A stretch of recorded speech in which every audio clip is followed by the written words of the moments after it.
Video ഇടേണ്ട സമയം വളരെ അതിക്രമിച്ചു. ഇന്നിപ്പോൾ ജൂലൈ പകുതി ആവാറായി. എനിക്ക് ബേബി ഉണ്ടായിട്ട് 2 മാസം ആവാറായി. മെയ് 12-നാണ് എനിക്ക് ബേബി ഉണ്ടായത്. എങ്കിലും അന്നത്തെ എൻ്റെ എക്സ്പീരിയൻസ് വെച്ചൊരു ബർത്ത് സ്റ്റോറി നിങ്ങളുമായിട്ട് ഷെയർ ചെയ്യാൻ ഓർത്തു. എൻ്റെ ഫ്രണ്ട്സൊക്കെ പറഞ്ഞതുമായിട്ട് വെച്ച് നോക്കുമ്പം എൻ്റെ ഇവിടുത്തെ എക്സ്പീരിയൻസ് അതിനേക്കാളും നല്ല ഡിഫറെൻ്റ് ആയിട്ട് എനിക്ക് തോന്നി. ഡെലിവറി മാത്രമല്ല, പ്രഗ്നൻ്റ് ആയപ്പോൾ തൊട്ട് നല്ല വ്യത്യാസം ഉണ്ടായിരുന്നു. ഏറ്റവും ആദ്യത്തെ കാര്യം, നാട്ടിൽ പ്രഗ്നൻ്റ് ആകുമ്പോൾ തൊട്ട് അല്ലെങ്കിൽ ആകുന്നതിന് മുന്നേ തൊട്ട് ഫോളിക് ആസിഡും കാൽസ്യം അയൺ സപ്ലിമെൻറ്റ്സും ഒക്കെ എല്ലാവരും എടുക്കുമല്ലോ. പക്ഷേ ഇവിടെ യാതൊരുവിധ സപ്ലിമെൻറ്റ്സും ഞാൻ ഈ ഫുൾ പ്രഗ്നൻസി ജേർണിയിൽ എടുത്തിട്ടില്ല. ഞാൻ അങ്ങോട്ട് സപ്ലിമെൻറ്റ്സിനെ പറ്റി ചോദിച്ചപ്പം നിങ്ങളുടെ ബ്ലഡ് വർക്ക് ഒക്കെ ഓക്കെയാണ്, അയൺ ഡെഫിഷ്യൻസി ഇല്ല, അതുകൊണ്ട് നിങ്ങൾ സപ്ലിമെൻറ്റ്സ് ഒന്നും എടുക്കണ്ടെന്ന് എന്നോട് ഇങ്ങോട്ട് പറഞ്ഞു. നാട്ടിൽ അങ്ങനെ ബ്ലഡ് ചെക്ക് ചെയ്തിട്ട് ഡെഫിഷ്യൻസി ഉള്ളവർ മാത്രമാണോ എടുക്കുന്നതെന്ന് എനിക്ക് തോന്നുന്നില്ല. രണ്ടാമത്തെ കാര്യം വെയിറ്റ് ഗെയിൻ ആണ്. ഈ ബുക്ക് ഞാൻ ഓൾറെഡി പരിചയപ്പെടുത്തിയിട്ടുണ്ടല്ലോ, നിങ്ങളൊക്കെ പറഞ്ഞ അമ്മയും കുഞ്ഞും ബുക്ക്. ഇതിനകത്ത് നമ്മുടെ ഓരോ ചെക്കപ്പിലും നമ്മുടെ വെയിറ്റ് ഗെയിൻ ഇതിൽ മാർക്ക് ചെയ്യും. അത് ജസ്റ്റ് ഒരു റെഫറൻസ് മാത്രമല്ല, അവരതിനെപ്പറ്റി ഭയങ്കര സ്ട്രിക്റ്റ് ആണ്. നിങ്ങൾക്ക് ഈ ബുക്ക് നോക്കിയാൽ അറിയാം. ഇതുണ്ടോ, ജാനുവരിയിൽ എൻ്റെ ചെക്കപ്പ് എന്ന് വെച്ചാൽ ക്രിസ്മസും എൻ്റെ ബർത്ത്ഡേ എബിയുടെ ബർത്ത്ഡേ ഒക്കെ വന്നൊരു മാസമായിരുന്നു. അന്ന് ഞാൻ 2 കേക്കൊക്കെ അഡീഷണൽ കഴിച്ചതുകൊണ്ട് അവരെനിക്ക് വേണ്ടി ഡിസൈഡ് ചെയ്തതിനേക്കാളും ഒരു 3/4 കിലോ, വെറും 3/4 കിലോ എനിക്ക് കൂടുതലുണ്ടായിരുന്നു. അതിനവർ റെഡ് മാർക്കിൽ ഇത് സർക്കിൾ ചെയ്തിട്ട് ഒരു അരമണിക്കൂർ ഉപദേശം ഉണ്ടായിരുന്നു. നിങ്ങൾ സ്നാക്സ് കഴിക്കരുത്, 3 നേരം മാത്രമേ ഫുഡ് കഴിക്കാൻ പാടുള്ളൂ, സ്വീറ്റ്സ് ഒന്നും കഴിക്കരുത്, അടുത്ത പ്രാവശ്യം വരുമ്പോൾ വെയിറ്റ് കുറച്ചിട്ടേ വരാവുള്ളൂ എന്നൊക്കെ പറഞ്ഞിട്ട് വളരെ സ്ട്രിക്റ്റ് ആയിട്ടുള്ളൊരു ഇതുണ്ടായിരുന്നു, എക്സ്പ്ലനേഷൻ ഉണ്ടായിരുന്നു. എന്നിട്ട് അടുത്ത പ്രാവശ്യം ഞാൻ അതിനേക്കാളും ഒരു 150 ഗ്രാം മാത്രമേ കൂടുള്ളൂ, വളരെ ഡയറ്റൊക്കെ ശ്രദ്ധിച്ചിട്ട്. അപ്പോൾ അവർ പറയുകയും ചെയ്തു വെയിറ്റ് കൂടാതെ നോക്കണം, അല്ലെങ്കിൽ നിങ്ങൾക്ക് നടുവേദന വരും, അങ്ങനെ ഇങ്ങനെയൊക്കെ. അതുകൊണ്ട് വളരെ സ്ട്രിക്റ്റ് ആയിട്ടുള്ളൊരു വെയിറ്റ് ഗെയിൻ മോണിറ്ററിങ് ഇവിടെയുണ്ട്. നമ്മുടെ വെയിറ്റ് ഒട്ടും കൂടാൻ അവർ സമ്മതിക്കില്ല. അന്ന് അവരങ്ങനെ പറഞ്ഞപ്പോൾ നാട്ടിലെ ആൾക്കാർ ക്രേവിങ്സ് എന്ന് പറഞ്ഞിട്ട് എന്തൊക്കെയാണ് കഴിക്കുന്നത്, വീട്ടുകാരുണ്ടാക്കി കൊടുക്കുന്നു, കടയിൽ നിന്ന് വാങ്ങി കഴിക്കുന്നു. എനിക്കാണെങ്കിൽ വീട്ടിലുണ്ടാക്കുന്ന ഫുഡ് പോലും മര്യാദയ്ക്ക് കഴിക്കാൻ പാടില്ല. എനിക്ക് ആക്ച്വലി ഷുഗർ, പ്രഷർ അങ്ങനത്തെ ഒരു കോംപ്ലിക്കേഷനും ഇല്ല കേട്ടോ. കംപ്ലീറ്റ്ലി നോർമൽ ആയിട്ടുള്ളൊരു പ്രഗ്നൻസിയാണ്. എന്നിട്ടാണ് അവർ ഇത്രയും സ്ട്രിക്റ്റ് ആയിട്ട് പറഞ്ഞത്. അന്ന് എനിക്കത് അത്ര ബുദ്ധിമുട്ടായിട്ട് തോന്നിയെങ്കിലും ഡെലിവറി എനിക്ക് വളരെ സ്മൂത്ത് പ്രോസസ്സായിരുന്നു. അത് കഴിഞ്ഞിട്ടുള്ള റിക്കവറിയും വളരെ സ്മൂത്തായിരുന്നു. ഇപ്പോൾ എന്നെ കണ്ടാൽ തന്നെ, ഈവൻ ഇന്നല്ല, ഡെലിവറി കഴിഞ്ഞ് 2 ദിവസം കഴിഞ്ഞ് എന്നെ കണ്ടാലും ഡെലിവറി കഴിഞ്ഞ ഒരാളാണ് എന്ന് പറയില്ലായിരുന്നു. എനിക്ക് തന്നെ എന്നൊരു ആൾക്കാരെ ബോഡിയിലോ ഇൻസെക്യൂരിറ്റി ഒന്നും എനിക്ക് ഫീൽ ചെയ്തില്ല. എൻ്റെ വയറൊക്കെ അപ്പം തന്നെ ഫുൾ പോയി. ജസ്റ്റ് ഒരു കുടവയറുണ്ടെന്ന് പറയുന്ന പോലെ അത്ര പോലും വയർ എനിക്ക് അന്നേ ഇല്ല, ഇപ്പോഴും ഇല്ല. അതൊക്കെ അന്ന് അവരത്ര ശ്രദ്ധിച്ചത് കൊണ്ടാണെന്ന് എനിക്കിപ്പം മനസ്സിലായി. പിന്നെ ഉള്ളൊരു ഡിഫറൻസ് ചെക്കപ്പിൻ്റെ ഒരു പ്രൊസീജിയറിലാണ്. നാട്ടിലിങ്ങനെ 5-ാം മാസത്തിലെ അനോമലി സ്കാൻ, പിന്നെ ഗ്രോത്ത് സ്കാൻ, അങ്ങനെ ഒരു പർട്ടിക്കുലർ നമ്പർ ഓഫ് സ്കാൻസ് ആണല്ലോ ഉള്ളത്. പക്ഷേ ഇവിടെ അങ്ങനെയല്ല. ഇവിടെ നമ്മൾ എപ്പോൾ ഹോസ്പിറ്റലിൽ പോയാലും അവർ സ്കാൻ ചെയ്യും. അതിപ്പോൾ നമ്മൾ ഇപ്പോൾ ഒരു വയറുവേദനയാണെന്ന് പറഞ്ഞു പോയാലോ, അല്ലെങ്കിൽ ഒരു വയറിളക്കമാണെന്ന് പറഞ്ഞു പോയാലോ അപ്പോൾ തന്നെ അവർ സ്കാൻ ചെയ്യും. അങ്ങനെ ആക്ച്വലി ഒരു എക്സ്പീരിയൻസ് എനിക്കുണ്ടായി. ഞങ്ങളുടെ റൊട്ടീൻ ചെക്കപ്പ് കഴിഞ്ഞിട്ട് ഒരു 3 ദിവസം കഴിഞ്ഞപ്പോൾ എനിക്കെന്തോ ഒരു വയറിളക്കം പോലെ വന്നിട്ട് ഹോസ്പിറ്റലിൽ പോയപ്പോൾ അവർ പിന്നെയും സ്കാൻ ചെയ്തു. ആക്ച്വലി ഞങ്ങൾക്ക് സ്കാൻ ചെയ്യണമെന്നില്ലായിരുന്നു, കാരണം 3 ദിവസം മുന്നേ നമ്മൾ കൊച്ചിനെ കണ്ടതാണ്, സ്കാൻ്റെ ഫോട്ടോസ് കിട്ടിയതാണ്, വീഡിയോസ് എടുത്തതാണ്, എല്ലാമാണ്. പക്ഷേ സ്റ്റിൽ അവരൊരു പ്രഗ്നൻറ്റ് ലേഡീനെ ട്രീറ്റ് ചെയ്യുന്ന പ്രൊസീജിയറിൽ സ്കാൻ ഇൻക്ലൂഡഡ് ആയതുകൊണ്ട് അവർ അന്നും സ്കാൻ ചെയ്തു. ഞങ്ങൾ വേണ്ടാന്ന് പറഞ്ഞിട്ടും അവർ സ്കാൻ ചെയ്തു. വേറൊരു വ്യത്യാസം, ഞാൻ ഓൾറെഡി ഒരു വീഡിയോ ചെയ്തു. ഇവിടെ നമ്മളാണ് മോസ്റ്റ് ഓഫ് ദി പ്രൊസീജിയേഴ്സ് ചെയ്യുന്നത്. നമ്മൾ ചെല്ലുമ്പോൾ നമ്മുടെ തന്നെ BP നോക്കുന്നു, വെയിറ്റ് നോക്കുന്നു, യൂറിൻ കളക്ട് ചെയ്ത് ലബോറട്ടറി കൊണ്ട് കൊടുക്കുന്നു, എല്ലാം ചെയ്യുന്നു. ലാസ്റ്റ് ഡോക്ടറിൻ്റെ അടുത്ത് പോയി ഡോക്ടർ സ്കാൻ ചെയ്ത് ബേബിയുടെ ഗ്രോത്ത് ചെയ്യുന്നു. അത് കഴിഞ്ഞ് പിന്നെ നാട്ടിലില്ലാത്ത പോലെ മിഡ് വൈഫുമായിട്ട് ഒരു അപ്പോയിൻമെൻറ്റ് ഉണ്ടാവും. അതെല്ലാ ചെക്കപ്പിലും ഉണ്ടാവില്ല, ഒരു പർട്ടിക്കുലർ നമ്പർ ഓഫ് അപ്പോയിൻമെൻറ്റ്സ് ഉണ്ടാവും മിഡ് വൈഫായിട്ട്. മിഡ് വൈഫാണ് നമ്മളോട് നമ്മുടെ ഹെൽത്തിനെ പറ്റി, ഫുഡ് ഹാബിറ്റ്സിനെ പറ്റി, ഈ വെയിറ്റ് ഗെയിനെ പറ്റി എല്ലാം ഡിസ്കസ് ചെയ്യുന്നതും, പിന്നെ നമ്മുടെ ഡെലിവറി പ്ലാൻ, ബർത്ത് പ്ലാൻ, അങ്ങനെ നമ്മുടെ കൺസേൺസ് എല്ലാം നമ്മൾ മിഡ് വൈഫിനോടാണ് സംസാരിക്കുന്നത്, ഡോക്ടറിനേക്കാളും. ഈ planned delivery, planned C section, even painless delivery പോലും ഫസ്റ്റ് ഡെലിവറിക്ക് സപ്പോർട്ട് ചെയ്യുന്ന ഇവിടെ ഹോസ്പിറ്റൽസ് ഇവിടെ വളരെ കുറവാണ്. അതുകൊണ്ട് തന്നെ ഞങ്ങൾ ഫസ്റ്റ് ഡെലിവറിക്ക് പെയിൻലെസ് സപ്പോർട്ട് ചെയ്യുന്ന ഒരു ഹോസ്പിറ്റൽ തപ്പി കണ്ടുപിടിക്കാനുണ്ടായിരുന്നു. അത് പിന്നെ വീട്ടിൽ നിന്ന് കുറച്ചൊരു 10 കിലോമീറ്റർ ദൂരെ ആയിരുന്നു, എങ്കിലും ഞങ്ങൾ അത് തന്നെ ചൂസ് ചെയ്തു, എനിക്ക് പെയിൻലെസ് വേണം എന്നുള്ളത് കൊണ്ട്. പെയിൻലെസ് ഡെലിവറി വേണമെങ്കിൽ നമ്മളൊരു 35 വീക്സിന് മുന്നേ തന്നെ അതിൻ്റെ കൺസെൻറ്റ് കൊടുക്കണം. ആ കൺസെൻറ്റ് കൊടുക്കുന്നതിന് മുന്നേ ആയിട്ട് ഒരു 1 അവർ ഇൻഡക്ഷൻ ഉണ്ടാവും. ഫുൾ ഇതിൻ്റെ കോംപ്ലിക്കേഷൻസും ഈ പ്രൊസീജിയർ എങ്ങനെയാണെന്നും ഇതിൻ്റെ സൈഡ് എഫക്ട്സ് എന്താണെന്നും ഒക്കെയുള്ളൊരു ഡീറ്റെയിൽഡ് എക്സ്പ്ലനേഷൻ. അതിനകത്ത് 1 in 1 lakh ആൾക്ക് വരുന്ന ഒരു സൈഡ് എഫക്റ്റ് വരെ അവർ എക്സ്പ്ലെയിൻ ചെയ്യും. നമ്മൾ ആക്ച്വലി കുറച്ച് പേടിച്ചു പോകും. എന്നിട്ട് അവർ ചോദിക്കും, ഓക്കെ ഇതൊക്കെയാണ് സംഭവങ്ങൾ, നിങ്ങൾക്ക് ഓക്കെ അല്ലേ, ഇനിയും പെയിൻലെസ് വേണമെന്ന് തന്നെയല്ലേ ഡിസിഷൻ എന്നൊക്കെ ചോദിച്ചിട്ട് നമ്മൾ അന്നേ കൺസെൻറ്റ് കൊടുക്കണം. ഓൺ ഡിമാൻഡിൽ പെയിൻലെസ് കൊടുക്കുന്ന ഹോസ്പിറ്റൽസ് വളരെ കുറവാണ് ഇവിടെ. പ്ലാൻഡ് ഡെലിവറി അല്ലായിരുന്നതുകൊണ്ട് തന്നെ നമുക്ക് മുന്നേ പോയി അഡ്മിറ്റ് ആവാൻ പറ്റില്ല. ഒന്നെങ്കിൽ വാട്ടർ ബ്രേക്ക് ആവണം, അല്ലെങ്കിൽ പെയിൻ സ്റ്റാർട്ട് ചെയ്ത് ഒരു പർട്ടിക്കുലർ ഫ്രീക്വൻസിയിൽ എത്തണം. ആക്ച്വലി എനിക്ക് പെയിൻ സ്റ്റാർട്ട് ചെയ്യുകയാണ് ചെയ്തത്. എനിക്ക് അത്യാവശ്യം വെളുപ്പിന് ഒരു 5 മണി തൊട്ട് പെയിൻ ഉണ്ടായിരുന്നു.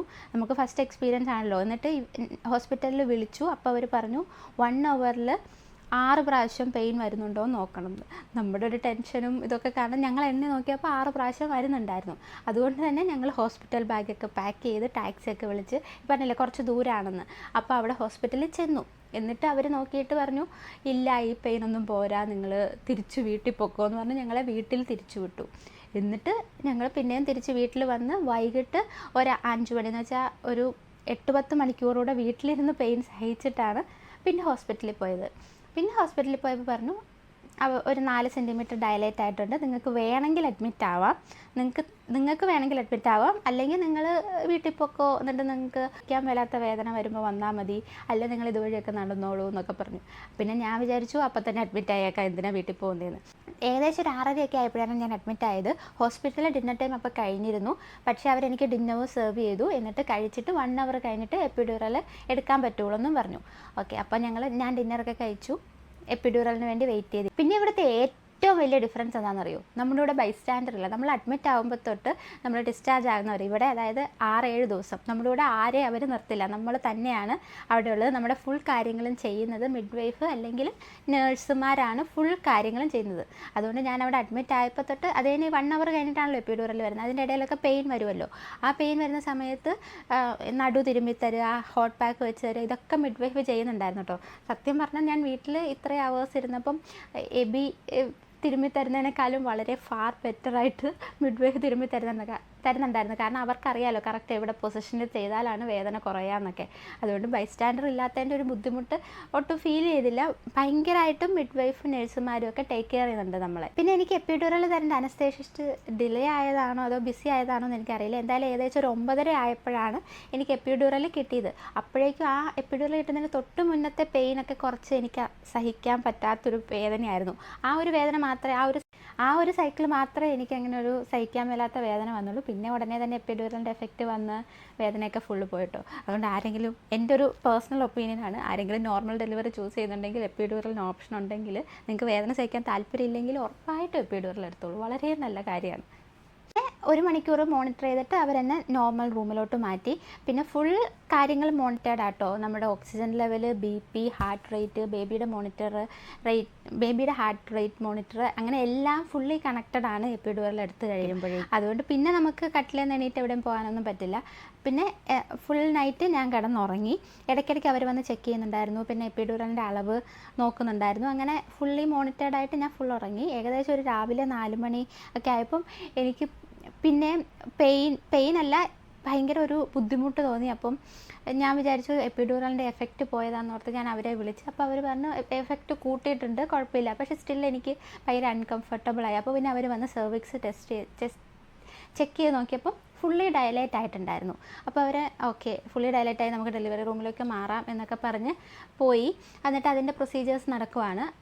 അതിൻ്റെ ഇടയിൽ എനിക്ക് വാട്ടർ ബ്രേക്കായി ഫുള്ളി. നമ്മൾ ഈ സിനിമയിലൊക്കെ കാണുന്ന മാതിരി ഒരു വാട്ടർ ബ്രേക്ക് എന്ന് പറയുന്ന സംഭവം തന്നെയായിരുന്നു. ഫുൾ ഒരു ഒച്ച കേട്ടിട്ട് ഫുള്ളൊരു വെള്ളം, കുളം പോലത്തെ വെള്ളം വന്ന്, എനിക്കറിയാമല്ലോ ഞാൻ കിടക്കുമ്പോൾ ഫുള്ളൊരു വെള്ളം, അല്ലാണ്ട് ജസ്റ്റ് ചെറിയ പോലെ ഒന്നുമില്ല, സിനിമാറ്റിക് വാട്ടർ ബ്രേക്ക് ആയിരുന്നു. അപ്പോഴേക്കും വാട്ടർ ബ്രേക്ക് ആയി കഴിഞ്ഞപ്പോഴേക്കും അവർ എബിനെ വിളിച്ചു. സാധാ ഹസ്ബൻഡ്സിനോട് വീട്ടിൽ പോയി വെയിറ്റ് ചെയ്യാനാണ് പറയുന്നത്. പക്ഷേ ഞങ്ങളുടെ വീട്ടിൽ പറഞ്ഞാൽ 10 കിലോമീറ്റർ മാറിയാണ്. ഇത് വെളുപ്പിൻ്റെ 4 മണിക്കാണ്. അപ്പം പബ്ലിക് ട്രാൻസ്പോർട്ടൊന്നുമില്ല. പിന്നെ നമുക്കിവിടെ ടോക്കിയോയിൽ താമസിക്കുന്നവർക്ക് സ്വന്തമായിട്ട് കാറൊന്നുമില്ല കേട്ടോ. അപ്പം അതുകൊണ്ട് എബി ഹോസ്പിറ്റൽ പാർക്കിങ്ങിൽ തന്നെ വെയിറ്റ് ചെയ്യുന്നുണ്ടായിരുന്നു ഫുൾ നൈറ്റ്. അതുകൊണ്ട് വിളിച്ചപ്പോൾ തന്നെ എബിയും വന്നു. അങ്ങനെ ഞാൻ ഡെലിവറി റൂമിൽ ചെന്ന് ഒരു 10 മിനിറ്റ് കഴിഞ്ഞപ്പോൾ എബീനെ ഡെലിവറി റൂമിൽ ചെക്ക് കയറ്റി. അപ്പോൾ അവർ പിന്നെ അവർ ബാക്കി ഫുൾ പ്രൊസീജിയേഴ്സൊക്കെ സ്റ്റാർട്ട് ചെയ്തു. പിന്നെ പുഷ് ചെയ്യാൻ സ്റ്റാർട്ട് ചെയ്തു. അപ്പോൾ അവർ പറഞ്ഞു ബേബി കുറച്ച് ചെരിഞ്ഞിട്ടാണ്, കുറച്ച് ഡിലേ എടുക്കുമായിരിക്കും, 6 മണിയൊക്കെ ആകുമായിരിക്കും ബേബി ഉണ്ടാകുമ്പോൾ എന്ന് പറഞ്ഞു. പക്ഷേ എന്തോ ഭാഗ്യത്തിന് ബേബി 5:30 ആയപ്പോഴേ ഉണ്ടായി. എന്ന് വെച്ചാൽ ഒരു 2-3 പുഷ് കഴിഞ്ഞപ്പോഴേ ബേബി ഉണ്ടായിട്ടോ. ഭയങ്കര, ഞാൻ എൻ്റെ ഇതായിട്ട് പറയല്ലോ, ഭയങ്കര ഭാഗ്യത്തിന് അങ്ങനെയൊക്കെ സംഭവിച്ചു. പെട്ടെന്ന് തന്നെ ബേബി ഉണ്ടായി. പിന്നെ ഉണ്ടായിരുന്നൊരു സംഭവം, ഈ ഫുൾ ഡെലിവറി പ്രോസസ്സ് ഹാൻഡിൽ ചെയ്യുന്നത് മിഡ് വൈഫാണ്. ഇത്രയും സംഭവിക്കുന്നവരെ അവിടെ ഡോക്ടേഴ്സ് ഒന്നും ഉണ്ടായിരുന്നില്ല. ലാസ്റ്റ് മറ്റേ എപ്പിസോട്ടമി ചെയ്യാൻ വേണ്ടി മാത്രമാണ് ഡോക്ടറിനെ വിളിച്ചത്. ഡോക്ടർ വന്ന് അത് കട്ട് ചെയ്തു. വിത്തിൻ ഒരു 5 മിനിറ്റ്സ് ഇല്ല, 1 മിനിറ്റിൽ തന്നെ ബേബീനെ എടുത്തു. പിന്നെ സ്റ്റിച്ച് ചെയ്യാനുമാണ് ഡോക്ടർ. അതുവരെയുള്ള ഫുൾ പ്രൊസീജിയർ ഞാൻ അഡ്മിറ്റ് ആയപ്പോൾ തൊട്ട്, എന്ന് വെച്ചാൽ ഒരു 6:30 തൊട്ട് വൈകിട്ട് പിറ്റേന്ന് രാവിലെ 5:30 വരെ ഫുള്ള് ഒരു ഡോക്ടറിനെ ഞാൻ കണ്ടിട്ടില്ല. ഫുൾ മിഡ് വൈഫിൻ്റെ മാത്രമാണ് ഞാൻ കണ്ടത്. അത് സെയിം മിഡ് വൈഫ് തന്നെയാണ്. നമ്മൾ അഡ്മിറ്റ് ആകുമ്പോൾ നമുക്ക് അലോട്ട് ആവുന്ന ആ മിഡ് വൈഫാണ് നമ്മുടെ ഡെലിവറി തീരുന്ന വരെയുള്ള റെസ്പോൺസിബിലിറ്റി. ഇനി പിന്നെയും ഡെലിവറി ഡിലേ ആയിരുന്നെങ്കിൽ എന്താവുമെന്ന് എനിക്കറിയില്ല. പക്ഷേ എൻ്റെ കാര്യത്തിൽ അങ്ങനെയായിരുന്നു. അതും ഈ ഫുൾ നൈറ്റ് എന്നെ വന്ന് ചെക്ക് ചെയ്യുന്നു. പിന്നെ ഡെലിവറി കഴിഞ്ഞ് കൊച്ചിനെ ഫുൾ ക്ലീൻ ചെയ്തു. കൊച്ചിൻ്റെ ചെക്കിങ്, എൻ്റെ ബോഡി ഫുൾ ക്ലീൻ ചെയ്തു. പിന്നെ ഡെലിവറി റൂം ഫുൾ ക്ലീൻ ചെയ്തു. ഇതെല്ലാം കഴിഞ്ഞിട്ടാണ് ആ മിഡ് വൈഫ് പോയത്. നമുക്ക് ആളുടെ കണ്ണ് കാണുമ്പോൾ ഇങ്ങനെ തൂങ്ങിയിരിക്കുകയാണ് കണ്ണ്. പക്ഷേ സ്റ്റിൽ നമ്മൾ അഡ്മിറ്റ് ആയപ്പോൾ എങ്ങനെയാണ് നമ്മളോട് പെരുമാറി അതേ പൊളൈറ്റ്നെസ്സിനോടും സ്നേഹത്തോടും കൂടെ തന്നെ ആട്ടോ ലാസ്റ്റ് ഇത്രയും അവേഴ്സ് കഴിഞ്ഞിട്ടും നമ്മളോട് പെരുമാറുന്നത്. അത് ഞങ്ങൾക്ക് ഭയങ്കര ഒരു ഇതായിട്ട് തോന്നി. കാരണം അവർക്ക് ഇറിറ്റേറ്റഡ് ആവാനുള്ള എല്ലാ കാര്യങ്ങളും അവിടെയുണ്ട്. ഭയങ്കര മടുത്തിട്ട് നമുക്ക് അവരുടെ മുഖം കാണുമ്പോൾ തന്നെ അറിയാം നമ്മൾ എത്ര മടുത്തിട്ടുണ്ട് എന്ന്. അവർ ഉറങ്ങാതെ ഇത്രയും അവേഴ്സ്, അത് ഇത്രയും വർക്ക്. അത് കഴിഞ്ഞ് ആക്ച്വലി എൻ്റെ ബോഡിയൊക്കെ ക്ലീൻ ചെയ്യാൻ അവർക്ക് അവരുടെ ജോബിൽ ഇൻക്ലൂഡഡ് ആണോ എന്ന് എനിക്കറിയില്ല. എന്തായാലും എൻ്റെ ഫുൾ ബോഡി അവർ സ്പോഞ്ച് വാഷൊക്കെ ചെയ്തിട്ടാട്ടോ എന്നെ റൂമിലോട്ട് മാറ്റിയത്. നെക്സ്റ്റ് ഷിഫ്റ്റിന് വന്ന മിഡ് വൈഫിന് എന്നെ ട്രാൻസ്ഫർ ചെയ്തിട്ട് ഫുൾ കാര്യങ്ങളും എൻ്റെ എല്ലാ ഹിസ്റ്ററിയും പറഞ്ഞു കൊടുത്തിട്ടാണ് ആൾ പോയത്. എനിക്ക് നോർമൽ ഡെലിവറി ആയതുകൊണ്ട് 6 ദിവസമായിരുന്നു ഇവിടെ അഡ്മിറ്റ് ആവേണ്ടത്. ഇനി സിസേറിയൻ ആണെങ്കിൽ 10 ദിവസം. ഇനി വേറെ എന്തെങ്കിലും കോംപ്ലിക്കേഷൻസ് ഉണ്ടെങ്കിൽ ആ ദിവസങ്ങൾ ഇനി എക്സ്റ്റെൻഡ് ചെയ്യും. പിന്നെ ഈ 6 ദിവസം ഞാൻ മുന്നേ പറഞ്ഞാൽ ഒരു ബൈസ്റ്റാൻഡർ നമ്മുടെ കൂടെ ഇല്ല. അതും ആകെ ദിവസം അരമണിക്കൂർ അവർക്ക് നമ്മളെ വന്ന് കാണാം. ഹസ്ബൻഡിനോ പാരൻസിനോ ഫ്രണ്ട്സിനോ ആർക്കെങ്കിലും നമ്മളെ വന്ന് കാണാം. അതങ്ങനെ ഇഷ്ടമുള്ളപ്പോഴല്ല, നമ്മൾ മുന്നേ കൂട്ടി സ്ലോട്ട് ബുക്ക് ചെയ്യണം. ആ സമയത്ത് വന്ന് അമ്മയും കുഞ്ഞിനെ അരമണിക്കൂർ അവർക്ക് വിസിറ്റ് ചെയ്യാം. അങ്ങനെയാണ് ഇവിടുത്തെ സിസ്റ്റം.